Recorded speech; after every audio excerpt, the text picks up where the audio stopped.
नमस्कार दर्शक बंधु, आज आम बाहरीचु ओडिशार कलाहांडी जिलार सदर महकुमा भवानीपटना टाउन ठार 24 किलोमीटर दूर थिबा एक वाटरफॉल गदगदा वाटरफॉल देखा। यही वाटरफॉल टी देखा हेले भवानीपटना मुसानाल जावा रास्ता प्राय 24 किलोमीटर गलापर पड़ो यही वाटरफॉल। भवानीपटनार एटा हूँ स्टेडियम रोड। यही रोड रे किछि बाट गला परे पड़िबो तारातारिणी मंदिर रोड। तारातारिणी मंदिर जिबा छकरू एबे आमे डाहाण पटकू जिबा। ये तो रास्ता है सरुआ रास्ता टे हाँ रास्ता काम चलछि। यही वाटरफॉल देखि जिबाकू हेले अंका बंका करी जाइथिबा एक घाटी रास्ता तेरेनाम घाटी अतिक्रम करी जिबाकू हुए।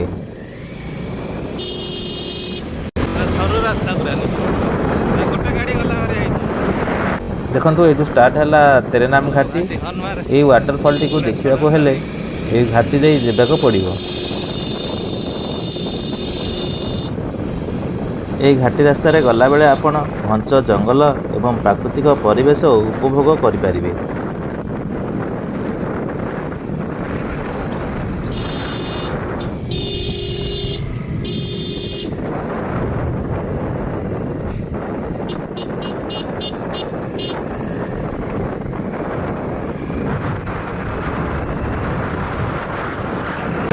नाग हारसी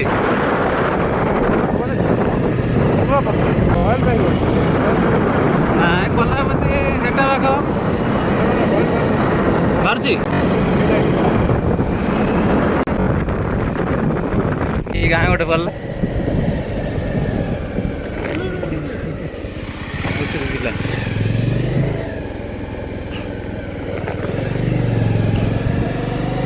ଆମ୍ବ ଭର୍ତ୍ତି ହେଇଛି ଗଛଟାରେ।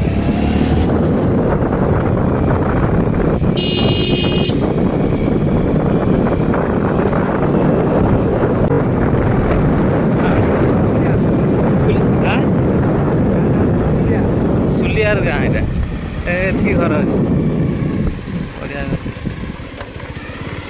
सुलिया देख सुलिया रास्तार गला बेले गोटे छोटिया गाँ पड़ला सुलिया तापर जी आगू जा आस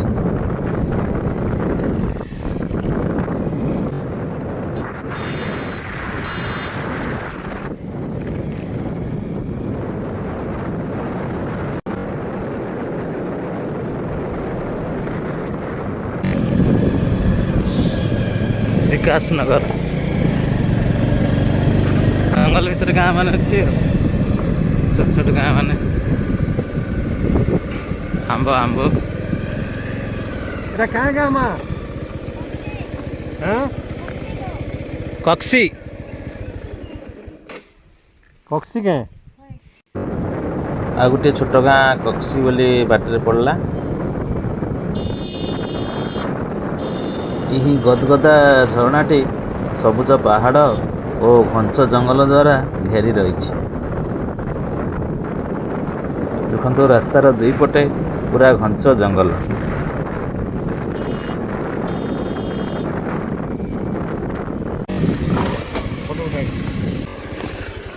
देखो बर्तमान आम पहुँची गलु गदगदा झरना।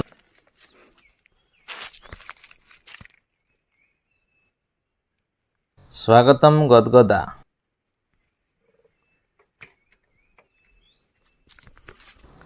देखंतु चारिआडे पूरा घंच जंगल, जो आड़े देखिए खाली घंच जंगल ही देखा जाउची। ए जंगल भितर यही गदगदा वाटरफॉल टी अच्छी। आसंतु से वाटरफॉल पाखक जीवा भीतर जीवा।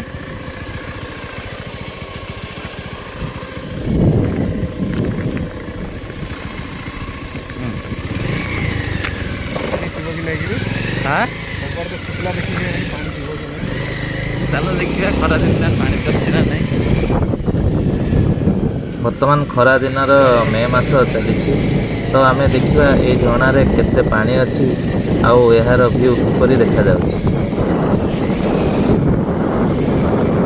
ଏ ଜଙ୍ଗଲ ମଧ୍ୟ ଦେଇ ଯାଇଥିବା ସରୁ ରାସ୍ତାରେ ଆମେ ଏବେ ଝରଣା ପାଖକୁ ଯାଉଛୁ।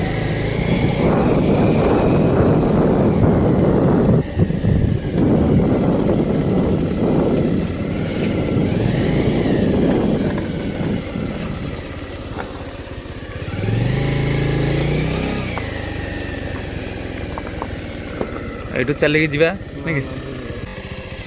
ଏଠାରେ ଆମ ବାଇକ୍ ରଖି ଚାଲି ଚାଲି ବାହାରିଲୁ। ଦେଖନ୍ତୁ ଘଞ୍ଚ ଜଙ୍ଗଲ ରାସ୍ତା।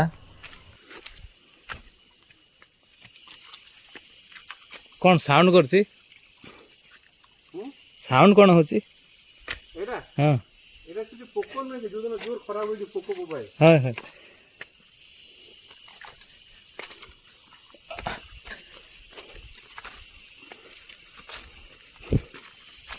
लॉक कर लो तो गाड़ी ये जो बोझ के हां बरा डल होछि ना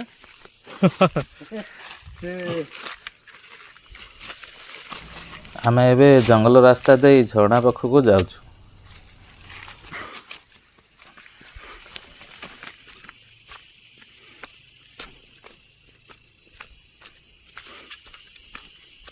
तीन साउंड करछि भयंकर साउंड पोको मानकर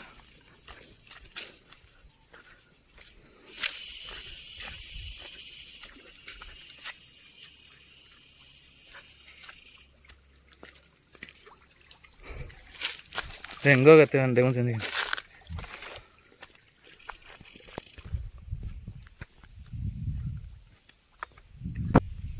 तळକୁ ଯିବାକୁ ପଡ଼ିବ ସେପଟ ହେଇକି ଗଲେ ତଳକୁ ଦୁସିବ।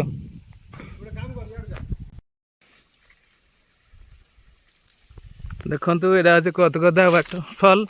ପାଣି ବର୍ତ୍ତମାନ ଶୁଖି ଯାଇଛି, କିଛି ପାଣି ନାହିଁ। ଏବେ ବର୍ତ୍ତମାନ ଖରା ଦିନଟାକୁ ଆମେ ଆସିଛୁ ତ କିଛି ପାଣି ନାହିଁ। ଏଇ ଯେଉଁ ପାହାଡ଼ଟା ଆପଣ ଦେଖୁଛନ୍ତି ଏ ପାହାଡ଼ ଉପରୁ ହିଁ ପାଣି ପଡ଼େ ତଳକୁ, କିନ୍ତୁ ବର୍ତ୍ତମାନ ଦେଖନ୍ତୁ କିଛି ପାଣି ଝରଣାରେ ନାହିଁ। ବର୍ତ୍ତମାନ ସବୁ ଶୁଖି ଯାଇଛି, କିନ୍ତୁ ପରିବେଶ ବହୁତ ଭଲ। ଆପଣ ପିକନିକ୍ କରିପାରିବେ ଏଠାରେ ଆସିକରି। ଦେଖନ୍ତୁ ଖାଲି ଜଙ୍ଗଲ ଏରିଆ, ଦେଖନ୍ତୁ ଖାଲି ଜଙ୍ଗଲ, ଘଞ୍ଚ ଜଙ୍ଗଲ ପୂର୍ଣ୍ଣ ଏଇ ୱାଟରଫଲ୍ଟି ଗଦଗଦା ୱାଟରଫଲ୍। ବର୍ତ୍ତମାନ ଆମେ ଖରା ମାସରେ ଆସିଛୁ, ମେ ମାସରେ। ଉପରୁ ଏମିତି ପାଣି ପଡ଼େ, କିନ୍ତୁ କିଛି ପାଣି ନାହିଁ ବର୍ତ୍ତମାନ। ଦେଖିଲେ ପାଣି ଟିକେ ଟିକେ ପଡ଼ୁଛି। ବର୍ତ୍ତମାନ ପାଣି ଶୁଖି ଯାଇଛି ଝରଣାରେ। ବହୁତ ସୁନସାନ ଜାଗା, ପୁରା ଜଙ୍ଗଲ ଭିତରେ ୱାଟରଫଲ୍ଟି ଅଛି। ଦେଖିଲେ ବର୍ତ୍ତମାନ ଯିବା ଆମେ ଝରଣା ପାଖକୁ। ଦେଖନ୍ତୁ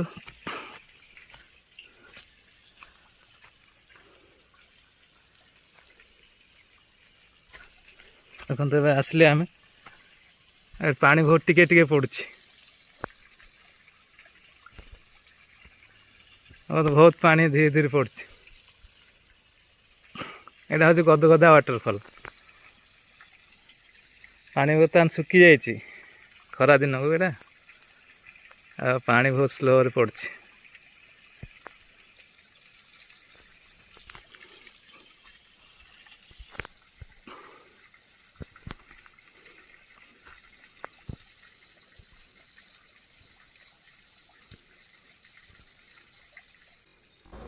ଆପଣ ଏଠାକୁ ଅନ୍ୟ ଦିନମାନଙ୍କରେ ଆସନ୍ତୁ, ଖରା ଦିନକୁ ଛାଡ଼ିକରି, କାହିଁକିନା ଏଠାରେ ଖରାଦିନେ ପାଣି ରହେ ନାହିଁ। ଅନ୍ୟ ଦିନମାନଙ୍କରେ ଆପଣ ଆସିଲେ ସୁନ୍ଦର ଝରଣାର ଦୃଶ୍ୟ ନିଶ୍ଚିତ ଦେଖିପାରିବେ।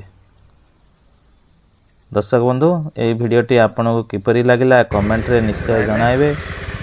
ଚ୍ୟାନେଲରେ ନୂଆ ଥିଲେ ଏହି ଚ୍ୟାନେଲକୁ ସବସ୍କ୍ରାଇବ୍ କରିବେ।